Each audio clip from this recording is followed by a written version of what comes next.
We all have mental health. It is just as important as physical health.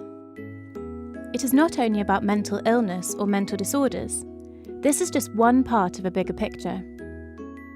It's best to think about mental health as being on a continuum, rather than people being either mentally ill or mentally well. We are all on the continuum, and we move up and down according to factors such as our genetic makeup and upbringing, our life circumstances, and the stresses we are under. At one end of the continuum, we have mental disorders, like depression or anxiety. And at the other end, we have states of positive mental health, when we're thriving, content, and fulfilled. The aim of mental health interventions is to move people up the continuum, so that they're able to reach their full potential and live satisfying lives.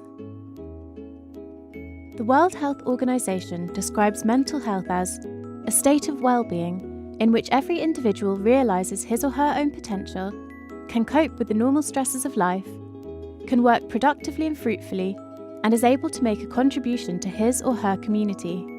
Being mentally healthy means being resilient and able to cope with difficult times, feeling in control, being confident, feeling good about yourself, managing and expressing your emotions, building and maintaining good relationships. We all experience periods when we feel stressed, worried, anxious, sad, afraid, or angry. These are all normal emotions. However, when these emotions become severe enough that it interferes with a person's ability to function daily, and these feelings become persistent over time, then it can develop into a mental health problem. There are many different types of mental disorders. When left untreated, mental disorders can be chronic and long-lasting, and are associated with increased disability. They significantly have an impact on daily functioning and frequently interfere with family, social, and work responsibilities. Fortunately, there are effective treatments and evidence-based interventions available that aim to help individuals understand and cope with symptoms of mental illness. However, very few people with mental disorders access existing treatment services.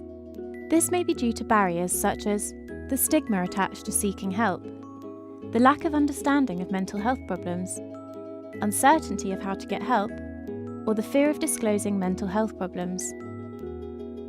Research shows that stigma remains one of the biggest factors preventing people from seeking help early for their mental health problems and getting the appropriate support they need.